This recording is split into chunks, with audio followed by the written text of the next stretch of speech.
Nay, kindly see that those are right. Now it's okay. Thank you. We can go. So, uh, a very warm welcome to all participants, panelists, and delegates attending today's talk session, which is in fact the second session of phase 3 talk series. I mean, we started a couple of years back the talk series, and we completed 12 session in phase 1. Then we came to phase 2, and now it is in phase 3. And phase 3, this is the second session, and the topic of discussion, as we know, is the about the local job creation through modern energy cooking. And before that, let me introduce myself, which I forgot. My name is Krishna Kumar Sinha. I'm closely associated, rather part of Innovista as advisor, and I have worked in the Government of India in the Ministry of Commerce and Industry as industrial advisor for 35 years. And after completing my tenure in the government, I have joined Finvista. Anyway, now the topic of the discussion, local job creation for modern energy cooking. I mean, we will be covering the various issues and challenges associated in the job creation, in specifically the local job creation in this emerging area. New emerging area because we are working for the transition from the clean or not so unclean energy source to a really clean energy being used for the cooking purpose in India, because as we know, there are still around quite a large section of our population, which despite good success in the Ujjwala Yojana of providing subsidized LPG, still use uh, the unclean fuel, which results in various health issues as well as the climate degradation. Now, about the topic, I mean, for our economy, employment generation itself is quite an important factor, because people often talk about, okay, growth is happening. What about the employment generation in India? I mean, our population is increasing. We are the largest nation in terms of population today, and there, out of the total population, the percentage of those who are in the working age is still larger compared to any other country in the world. So for that youth, the job creation is important. And when we are looking at this transition of energy source, we have to see what happens to the or to the jobs or employment landscape in the country with that transition. There are various questions about the, of course, it is not just creation of job, it is also the skilling of people, upskilling as well as reskilling of people, because this is an altogether new area. Now, whenever there is a transition occurs, if we look at the human history, the technological transition occurs. I mean, there are apprehension that what will happen to those who are engaged in the current or the existing activity. In this case, what will happen? Say, for example, the LPG distribution sector. There are a lot of people which are engaged in LPG production, distribution, sale. In fact, in LPG, more people are engaged in distribution compared to the manufacturing side. I mean, the LPG stove manufacturing. Now, in that, what will happen to them? So these are the apprehensions which are to be addressed. But what has happened in the past, I mean, gives a good signal to us that any technological change in the in any area, here it is the energy source, has always resulted in creation of more jobs compared to the number of people engaged in the previous engagement. I mean, these are proved by various, in fact, report. I will just quote one of them, which is a report by MIT. Yeah, no, it is a report by World Economic Forum. It's the name of the report is Future of Jobs Report 2020. it has estimated that about 85 million jobs will be displaced because of the change in technology in the coming years by 2025. But at the same time, it will result in creation of 97 million jobs. So there is a positive side of it. Compared to 85 displaced, we are adding 97. So it is positive. Another report which I had come across is a MIT, Massachusetts Institute of Technology, USA. Its report on the task force on the work of the future reminds us that over 60% of the jobs of today did not exist a generation back. So the new technological development which has taken place in the last, say, some years, uh, has resulted in creation of more jobs and new jobs, which of course will require the new skilling, but that's also an opportunity. The skilling or the training of the people also gives us an opportunity for us, and that's also an employment which offers. Now, of course, before we go into the main subject of employment generation, it needs to be studied. Academic research has to be carried out in India as to how many people are presently work, what is their level of skilling, and how will we make the transition successful and purposeful. So all these issues, there are various questions. What is about it? Some are what are the anticipated skills required for the new job in the modern energy scaling. And we have a very good panel of experts today available with us. Fortunately, thank you very much for them, to them, for being available here and guiding us, informing us, and also providing us with their opinion.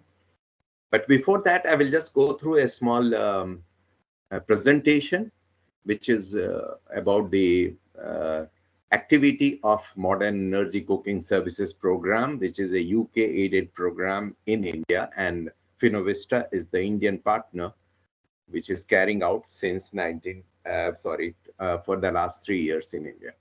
So this is the first slide, which you can see the local job creation, which is the talk session today.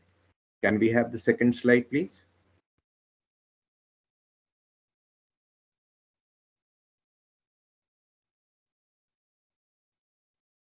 Yeah, no. Uh, uh, what it says is basically what is the approach of this Modern Energy Cooking Services Program. And it says that the program researches the socio-economic realities of a transition from polluting fuel to a range of modern fuel. How will it act? What we are going to discuss is one of the socio-economic impact or reality of the transition. And obviously, it is one of the guiding principle of the Modern Energy Cooking Services. And this talk series, which is one of the intervention under the program, we'll look into the employment side of it also in our talk session today. Second slide, please.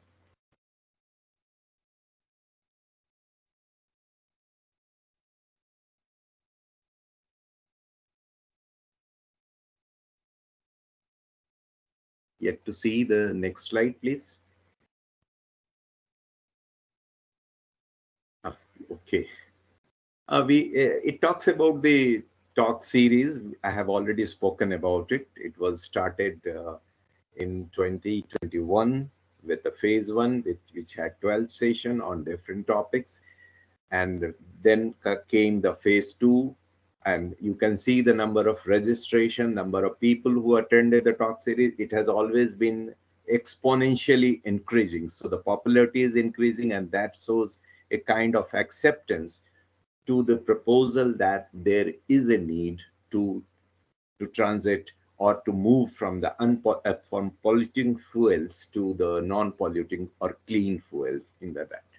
And today session is the second session of phase three series, and we will have I mean, another 12. But anyway, we will go into those new topics later on. And, this only shows that how successful this has been. Anyway, next slide, please.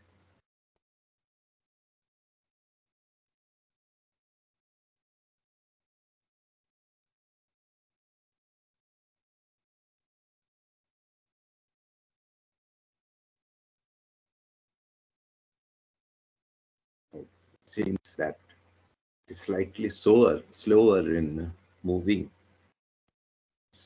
Satyam, are you there?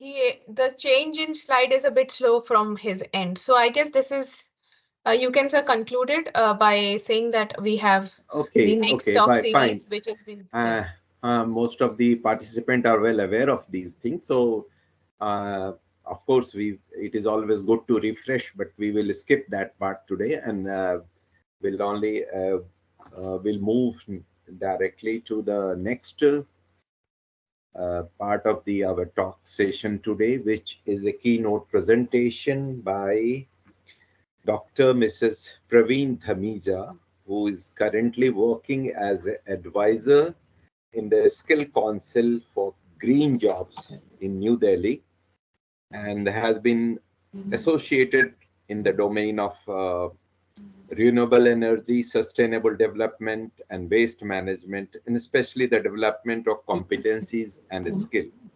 She, Dr. Dhamija has worked as a scientist G advisor in the Ministry of New and Renewable Energy under the Government of India, and worked in planning and executing national level activities related to development and deployment of different renewable energy technology that are reducing the impact of climate change and global warming. She was also head of the state nodal agency and state designated agency for Government of Delhi for promotion of renewable energy, improving energy efficiency, and climate change activity. So, I mean, she has a very rich background in the field of renewable energy and the transition that we are talking about. So, without wasting further time, I would like to hand over to Mrs. Dhamija and will request her to enlighten her with her views somewhat. Yeah. Thank you very much, Mr. Sinha. Good evening to all of you. And first of all, I want to thank MECS and FINEVOSTA for providing me this opportunity to, be a part of this series, talk series. I've been attending this quite regularly, and I found sometimes that most of the topics are very current, and most of the topics are related to how the developments are taking place in this field, which ever since which I had a long association with clean cooking right from my first job. I started with the Unnat Chola program, when it was launched in 83, 84, I should say. And that is the time, and then of course in the ministry. But the trend or the shape which the program has taken today, that is very different. And I'm very happy about it. So now I am with Skill Council for Green Jobs after my, superannuation from the ministry. And here I'm tackling all the climate change, skill development for all the climate change technologies, and clean cooking, of course, is one of them. So I will run you through the activities of the council, also how we are taking up this subject. And also I have prepared some slides of what are the areas where, skills can be developed and how they can be developed. Maybe I will not go into numbers, but of course the areas or sectors I will certainly share. So this is just to re-emphasize on what Mr. Sinha has said, that we have to transit from unclean fuels to clean fuels. Now clean fuels, the transition is happening. If you go by the statistics, we see there is, but this transition is very slow. We are progressing very slow. Even the biomass cook stoves, which the ministry had promoted for 30 years, we could not reach to that extent. The conversion or the acceptance, the adoption, because there were different habits, different food habits, different, geographies, different climate conditions. Because of that, we could not move ahead so much. But still, the progress is on. We have to go and achieve our SDG 7. And I feel that now, with the introduction of clean combustion, clean fuels in the form of LPG, electricity. Of course, bioethanol is also one option. We will, this figure which I'm showing is a very aspirational figure, and this was what I had when I had gone to Accra for the ISO meet, the Tier 4. That is the one which is an aspirational level where we should reach for clean fuels, clean cooking fuels. So, can I have the next slide? Next, yeah.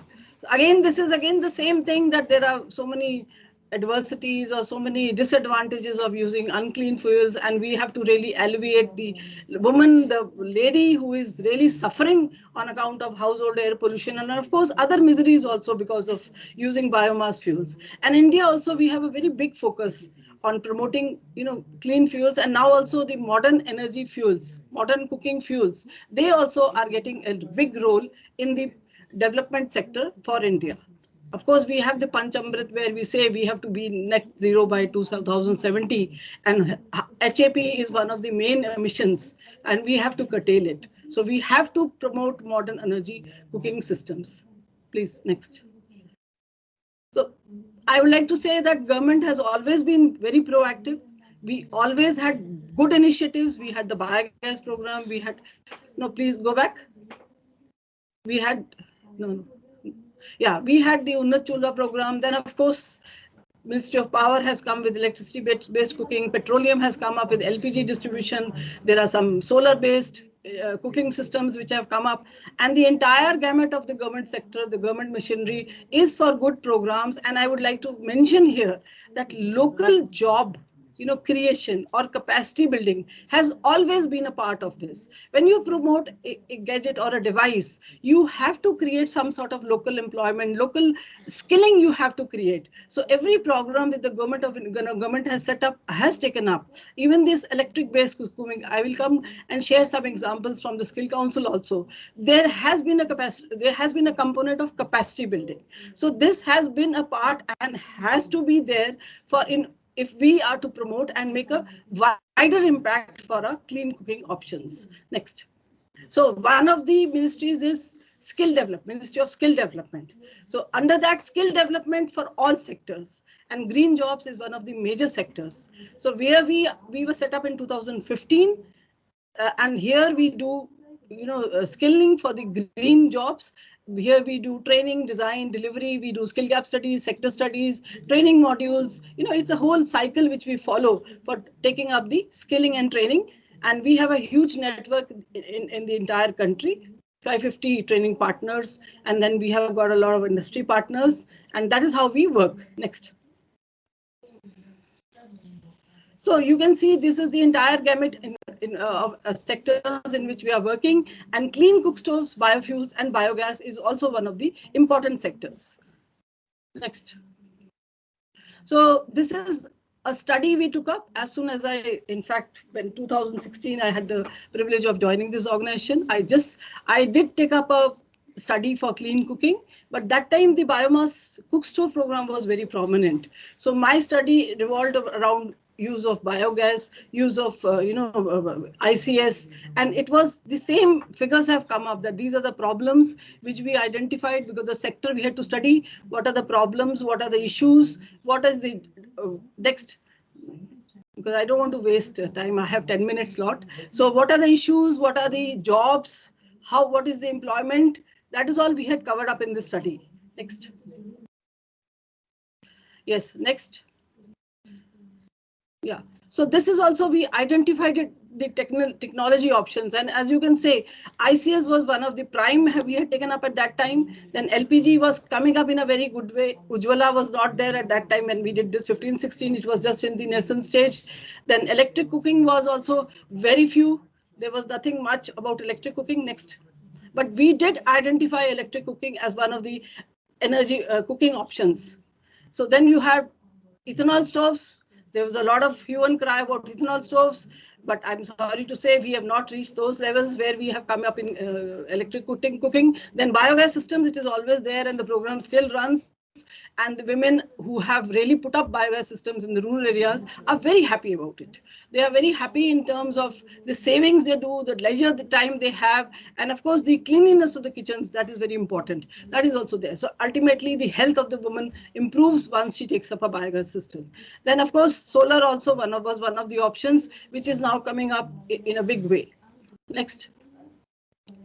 Yeah, so here we tried to calculate the job scenarios. We tried to see what are the existing jobs. This was a study by Indian Energy Securities by Planning Commission. And there also they had said that traditional cook stoves will reduce, but the ICS will not increase in the way it has to increase. So that was one finding we had taken, and over the years, and what I see with MECS, this has proved right. You know, the biomass cook stoves have not taken up that position what they should have taken up. Next. Yeah, so here also we see in the manufacturing sector also there was very limited employment, and of course the number of people employed also were very few. So we can say that though being one of the options, but still it did not pick up to that extent which the government was supporting. Next. Yeah, this is the value chain we did for the clean cooking sector. See, right from the process, how the material is procured, transported, assemblies are done, and this is there for the entire clean cooking sector. You have to have local distribution, you have to have vendors who will, you have to have warehouses, you have to have end users, and of course organizations who will promote these stoves or these clean cooking systems. Next. Yeah, so these are the job roles we identified right from the beginning, that there has to be something in the design and development, R&D, then quality control, on-site material component production, which I was already saying in the value chain. The manufacturing was there. We identified all the job roles, and we made an occupational map also. What is how the career will progress if we take up these job roles. If a person is there as a helper, how he will become an assembler, or how an assembler will come up the range. So in the marketing and sales, in the finance also, we had identified. Next. So based on these job roles, we interacted with the industry, and we came up with 4 qualification or training modules. One was for the distributor, because that is very important. How the product is to reach the rural people, that is very important, and that is very important in the modern energy cooking options now also. The installer was there for the biomass stoves, then the assembler, and of course the sales, after sales, the salesperson and the maintenance person. That is very important. These are the 4 job roles and the qualification packs we made, and we did some trainings across the spectrum. Next. Yeah.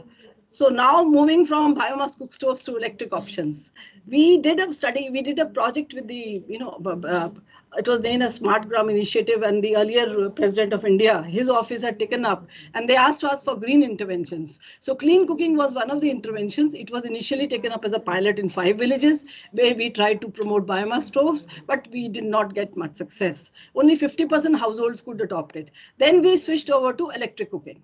Then because we had to do it in about 50 villages, and I'm very happy to share, every household adopted electric cooking. Each and every household, they were very willing to, it was a 50% subsidy. They paid the balance money and they adopted this cooking. And of course, we tried to create village level entrepreneurships, and the after sales service was very important, and it was given in the form of camps by the vendors. You can see here how the distribution was done. You have the photographs. Next. So this was one shift we did do to electric cooking as an option. So this is again some statistics that electric cooking is not so prevalent. It is more in the urban areas, not in the rural areas.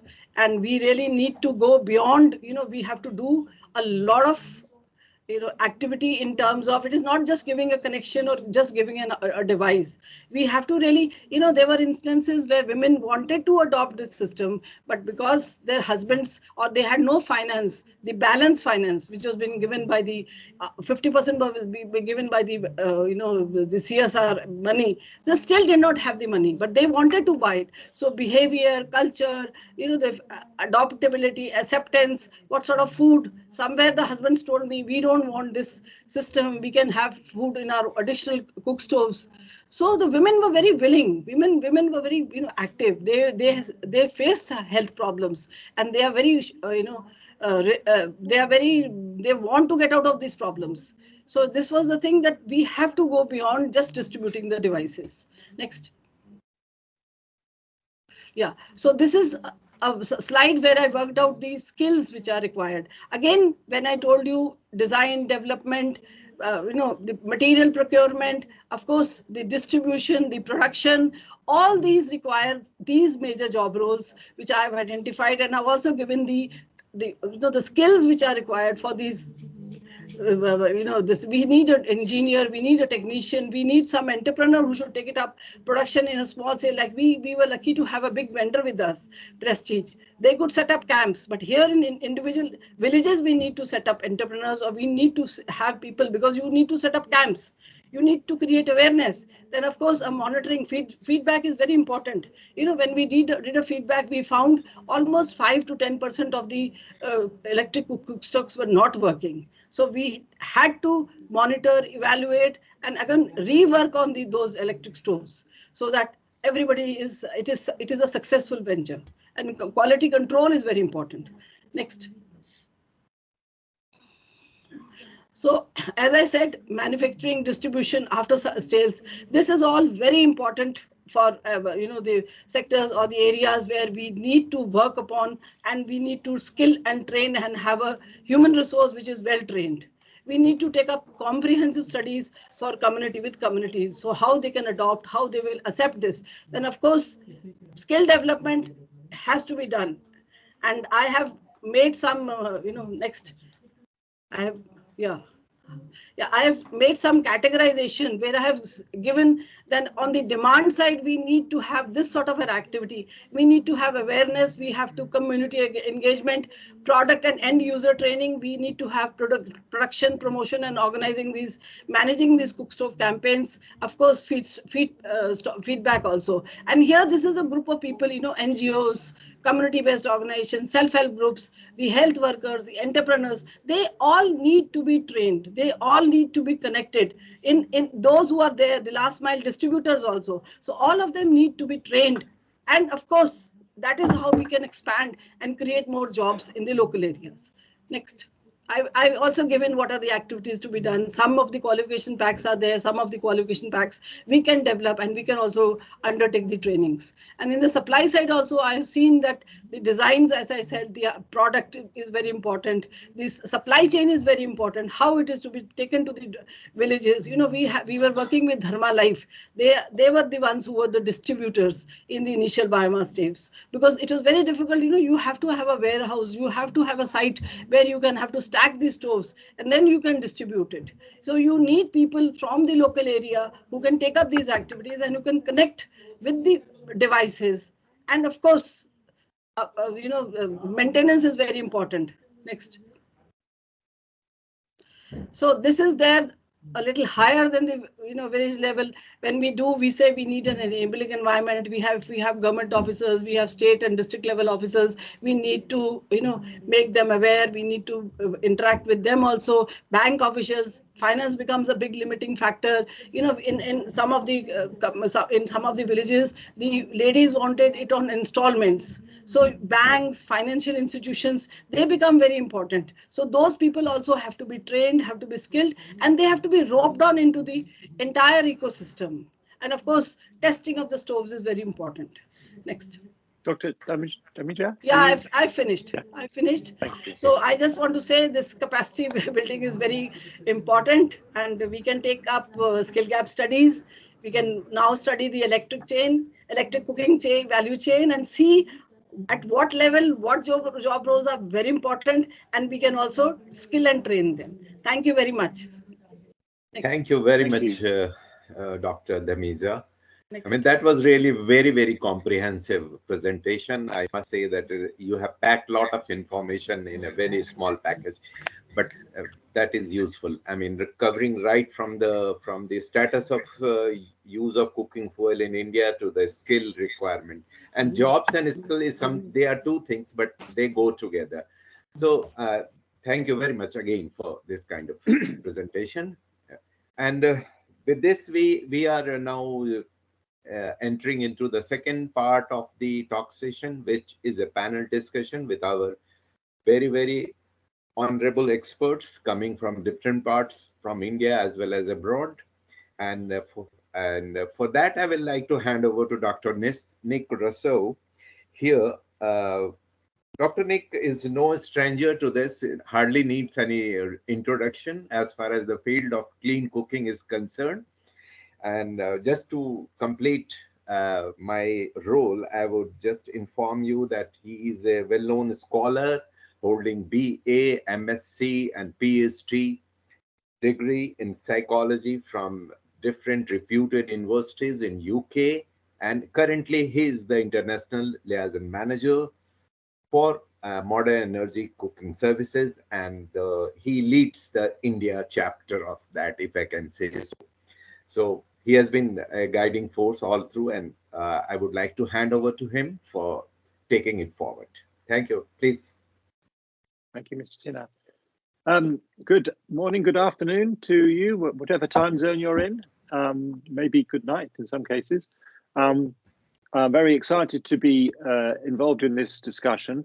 My personal journey as a professional was, as has been referred, I'm a psychologist. I did occupational psychology, which involves understanding training in the workplace and how you enable people to do jobs.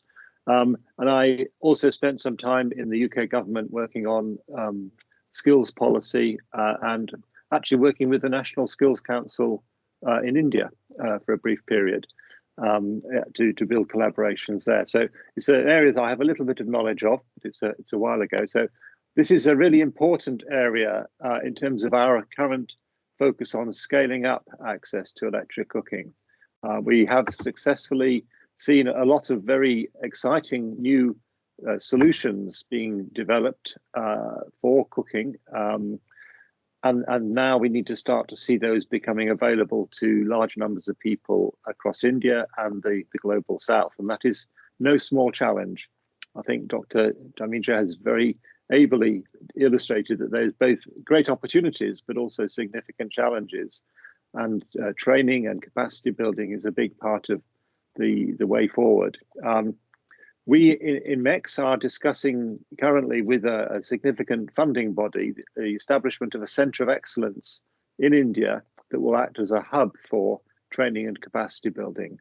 We see India as being a real source of expertise and knowledge and wisdom in this area, and that we hope this will become a resource for countries across the global south as we go forward. And Loughborough University is particularly keen to collaborate on this. And so I'd love to speak to you in more depth, Dr. Dhamija, about your analysis and the particular practical ideas that you've been developing and your insights from previous experiences India has. Okay, I'll move us into the panel discussion. For everyone to be aware that if you have any questions or comments that you'd like to put to the panelists, put those in the chat function of MS Teams. Also, if you'd like to introduce yourselves, give your name, where you're from, what you're doing, and the contact details. That often serves as a useful way for people to meet others with a shared interest. So feel free to use the chat for that as well. But I'll try and keep an eye on the comments, and I can feed those through to the panelists as we go forward. We're going to start with Professor Peter Schwartz, who is from the physics department at the Bailey College of Science and Mathematics of Cal Poly in the US. He, as well as being there, he also had a sabbatical in the Energy and Resources group at UC Berkeley.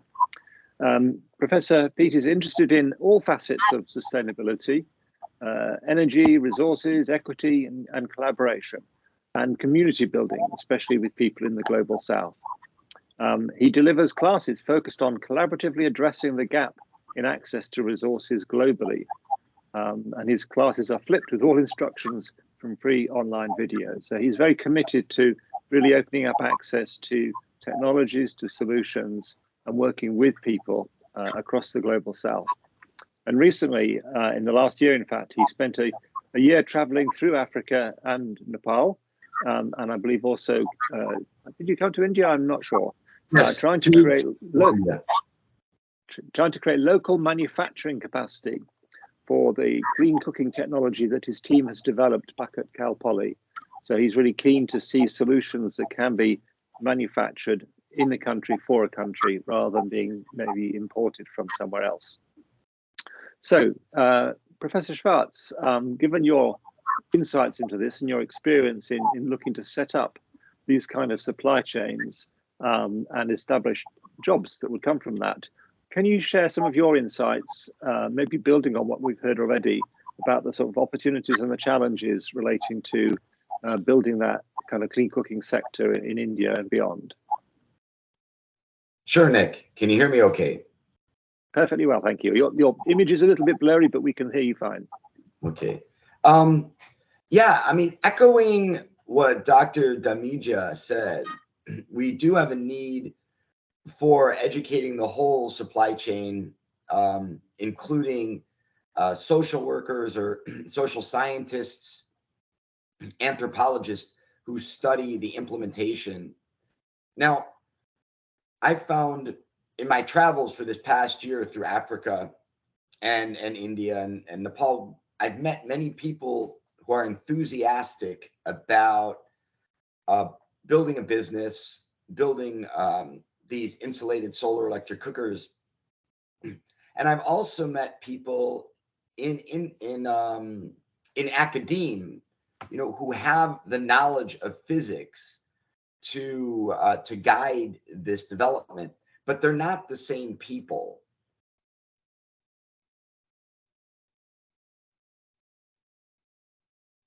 Between you and business and manufacturing that will be productive. In Africa, I found that people are very resistant to working together across these boundaries. And I know that I, as a technical person, see things through a technical lens, and that isn't complete. For instance, in Kathmandu now, we have a factory, Nepal Yantrashala Energy, that can produce these insulated solar electric cookers. They're producing them now if people want to buy them. But what we're finding is we're not implementing them, like they're not being taken out to communities. And so, you know, something has to happen from a policy level, money flowing. You know, people are, we have nonprofit and government organizations that want to take these cookers to rural communities that don't have electricity and don't have biomass, particularly on the northern slopes of the Himalayas. And so I'm not really sure, but that's something that I think Dr. Damija has, you know, implicated that, you know, we need something comprehensive, how to bring the manufacturing to the academics, but moreover, how do we bring them to the communities? And I really would like to understand this better, but I'm only a physicist. Thank you. Thank you for those comments. Your frustration is very clear, and that's what we need to harness the everyone feeling that there is a better future, and we need to pull together, and there is a role for policy makers in creating the right climate for this. One of the things that I recall from my days working on vocational skills training in the UK was that there's often a challenge in getting supply and demand to match up. How do you know, a college might offer a course on something which, you know, we might at a national level see as being needed, but will the young people see it as a course they want to go on? Will they see it as opening up a career for themselves? So there's a thing about kind of how we communicate and motivate people to seek these jobs and to train themselves to enter those. But yeah, there's a lot of challenge in bridging these gaps between technology, academia, and the grassroots. Okay, let's move on to Mr. Manish Kumar Pandey. He's currently working as the National Coordinator for UNDP GF Small Grants Programme, but he began his career in TERI back in May 2009. Sorry, not 2019. So he's over 15 years of experience in the field of promotion and use of sustainable energy solutions. And his expertise is in off-grid rural electrification and distributed generation, as well as clean cooking. And in 2014, he was selected to represent India in the Future Energy Leadership Program during the World Energy Congress in South Korea. So, Mr. Pandey, there are different views about how a shift to renewable energy will affect the employment situation. Clearly, there'll be some jobs that will end, other jobs that will be created and will require different skills.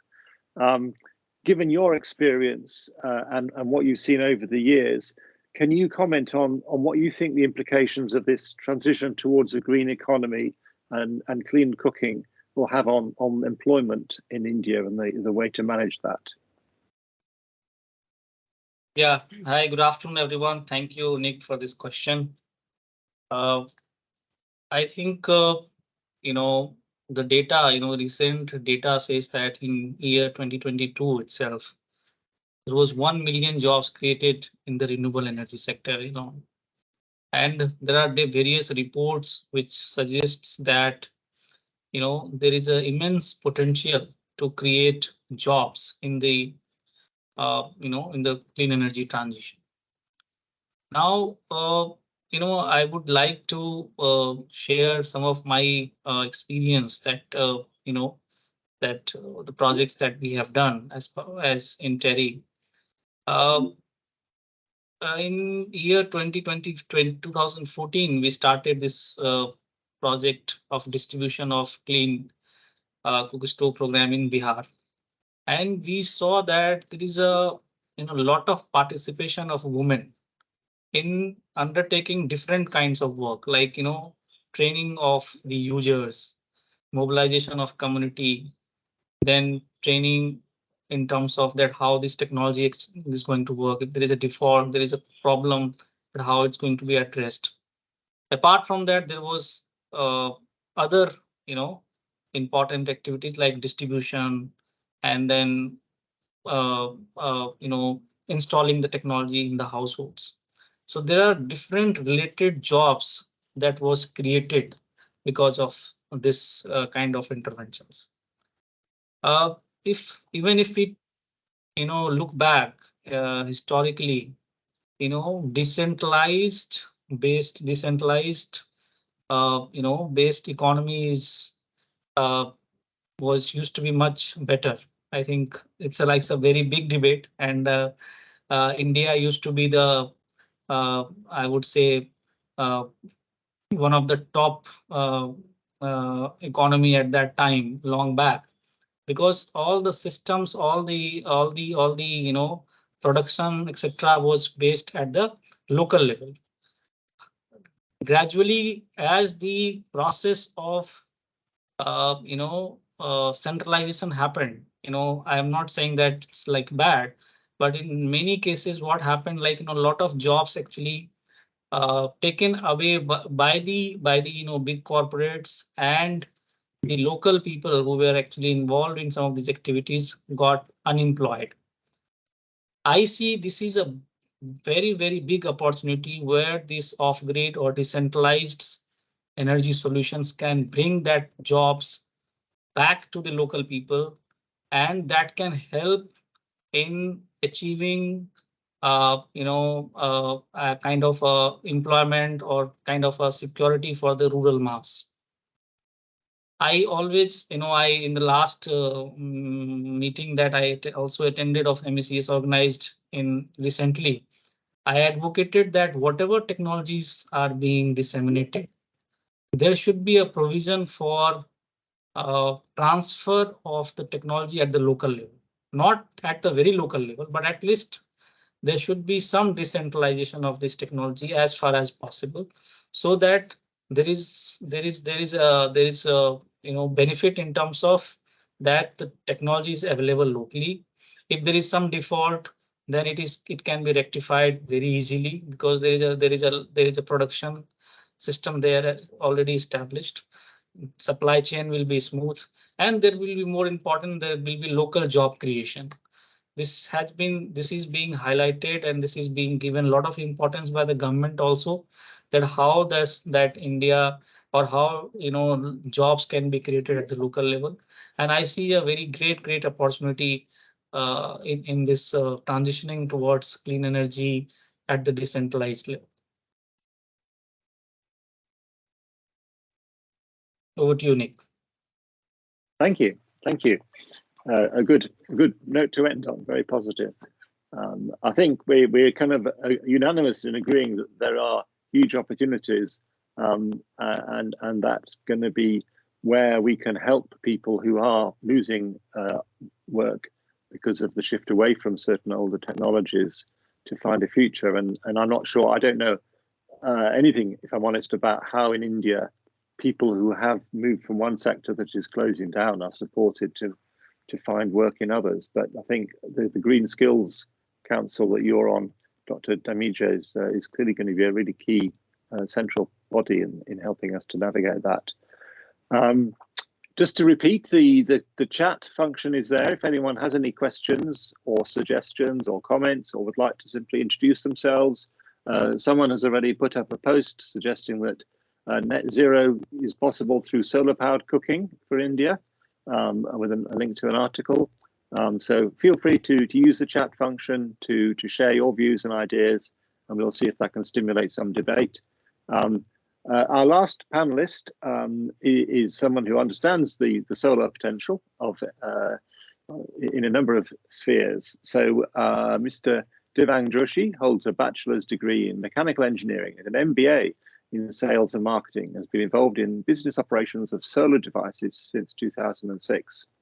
His company, Rudra Solar Energy, is one of the most reputed OEMs in solar thermal technology, actively involved in manufacturing solar cookers, solar dryer, solar ovens, and solar desalination in India, all based on 100% solar thermal technology. His company has around 30,000 or more customers across India. And he recently developed a solar hybrid cooker with phase change material-based thermal heat storage with electricity backup for cooking. So he's got good experience of operating in the manufacturing space and developing new technologies in this area.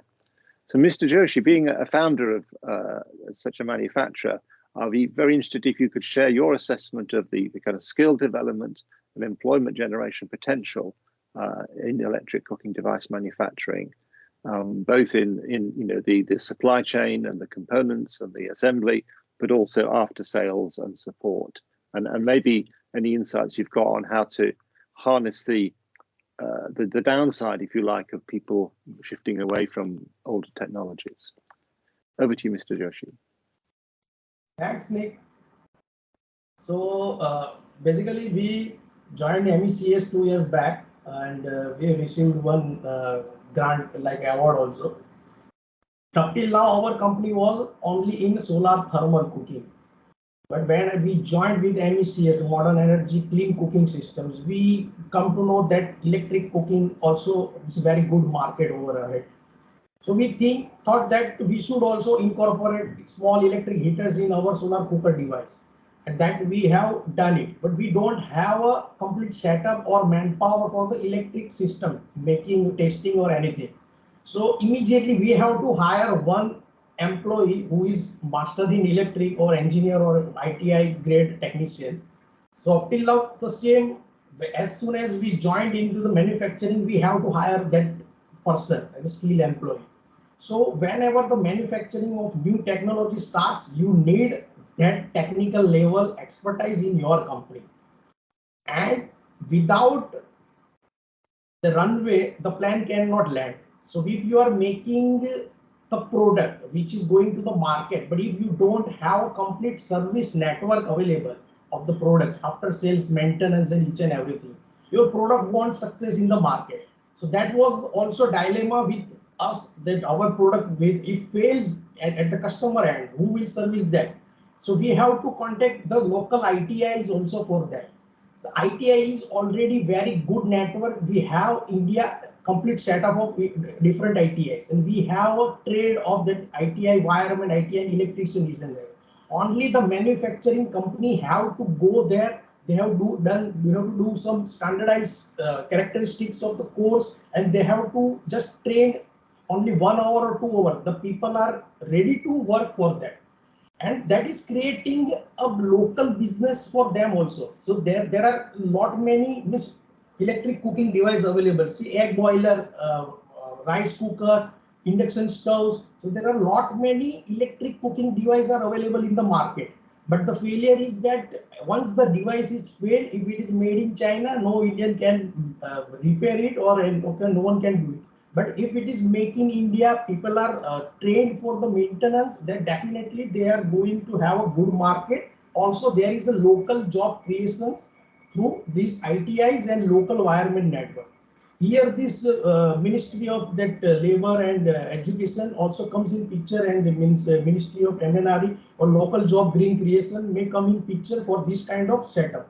So Maruti have a different setup in this ITI for the training of engine mechanics, like that. Each and every ITIs, they have a setup. See, LG is having brands, they have washing machines and each and everything, but they have complete setup all over India and all over the world. They have completed how to use, how to maintain each and everything they have. So that setup, due to that, the products are selling, and the products, if get failed, there is a local job available and local environment available, so that can repair also. One more thing I would like to add this: after we have started this solar cooking as an electric and photovoltaic panel also, we have created through local jobs, through livelihood also. Means people have started selling the puff. Selling puff is the one kind of bakery item. The people have started selling this on the roadside with the help of the solar cooker. Someone have started selling the solar boiled hard eggs in the local market without any fuel. The people are selling the solar boiled eggs also. They are selling cookies and that baker cakes and small bakery. Means they have set up small bakery also with the help of the solar plus electric cooker. With the use of zero energy, they are using, and they are selling through livelihood in the market. So there are lot many opportunity in the livelihood sector, also in the manufacturing sector and after sales sector. Means there are lot many job opportunities are available. Over to you. Thank you. That's yes, of course. So you're absolutely right. Your cooking products and solutions can be used for creating small businesses and starting to open up further economic opportunities. So yeah, no, that's again inspiring to hear, and I'm glad to hear of your success, and that we've been able to play a small part in helping you to find your way forward. One thing that's not been touched on to date by the panelists explicitly is that is there an echo? Are you hearing okay, or is there a problem? Is the role of gender.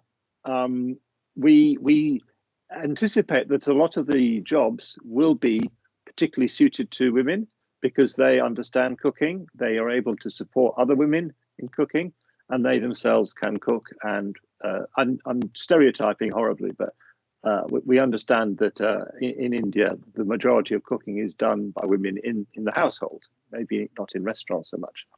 So I think there's I think Dr. Dhamija has got a particular interest in empowering women and the kind of skills around that. So I think that's going to be an important part of this as well as we go forward, that we kind of make sure that that gender dimension is reflected. And as Professor Schwartz was saying, to some extent, the challenge here is that there's a lot of technology and a lot of technical knowledge, but there's also social and sort of more human aspects of this that need to be brought together. So that if it's a different challenge to sell someone an improved cook stove because it's a relatively simple device. There's not a lot to explain. If you want to encourage someone to use and to buy a more complex electric powered device, you need to have a more technical knowledge, and that requires further training and further investment of time. So I think we've opened up a really important topic here. I'm glad that we've managed to do this. at a time when, like I say, we are within MEX thinking hard about how we can build some capacity building partners in this, partnerships. So we're currently talking to the National Power Training Institute. I've seen that Terry recently announced an online capacity building and training part of its work. And we're also talking to the National Business School of NTPC, which does a lot of training in the power sector.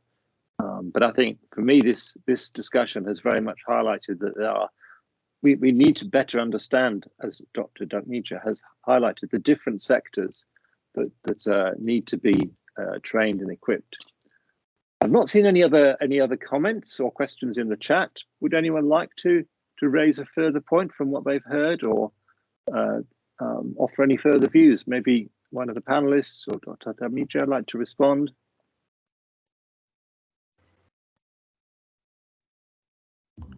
No, the entire, this has been a long experience with me working in this sector.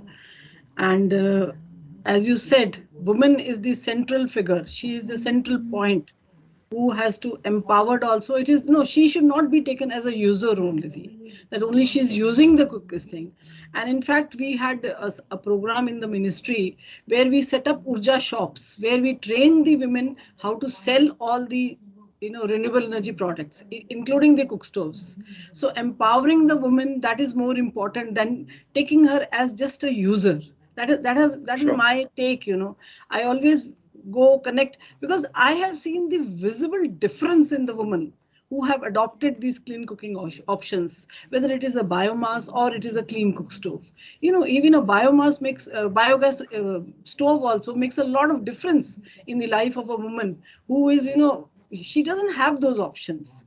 So I feel woman has to be the central figure. In fact, we did some trainings for farmers. It is on the biomass supply chain when you say direct jobs and indirect jobs. So out of 1,000 male farmers, we had 150 women whom we trained in the agro residue aggregation as a part of the supply chain, which was to give the agro residue to a bio-CNG plant. Of course, the bio-CNG also is a clean cooking, clean fuel, which has many applications. So women as a focus has to be there in your programs also. And I tell you, there is a lot of acceptance of this. They want better options. We should not take the woman as a silent observer. She is a very active component, in the entire family chain, or you can say value chain, and she has to be empowered. But reaching out to them has to be our initiative. Because the entire systems are not there that she can come forth, but there are women who do want to take up this. I always look for women in all our trainings. How many women have come? How many girls are joining? So that is my attitude. Thank you. Yeah, very good, very good. And we, under the leadership of Sheetal, are establishing a network of women working in this area, because we do feel they need to have a better voice and a seat at the table where those decisions are being made and the plans are being rolled out. I've just seen that Peter's just shared his blog post about the trip that he's had around Africa, India, and Nepal, which will be of interest to people. Okay, I'm kind of conscious that we've probably getting towards the end. But I'm very happy for anyone who wants to make any final comments, or whether someone from Finavista would like to offer a view. I think we've covered the ground well, but it's a very big and complex topic. So I'm sure there'll be further discussions we need to have around this. Yeah, that's true, Dr. Nick. Thank you very much for moderating and also expressing your own experience and working in this field, which are very valuable for the purpose we are all engaged in. And in particular, I feel that the scaling requirement would be more both in manufacturing side of the electric cooking compared to the LPG side of the cooking. If we compare, because it's more technical and a little bit, of electrical knowledge is required, as Mr. Gandhi was talking about the need of a trained engineer for his plant when they took up this kind of work, and followed by a good network of after sales. That is where the local employment generation, as spoke by Mr. Pandey, is needed. So, and that was really very, very comprehensive. We covered from employment generation to scaling to the technical side of it, and the various which Mrs. Dhanija also talked about. So I think we have come to the end of this program now. So with your permission, I would like to conclude it here. Thank you once again, every panelist, Dr. Nick, for being here and sharing your views. Thank you. Thank you very much. Thank you very much. Yeah, thanks. Thank you. Thank you, everyone. Thank you. Thank you.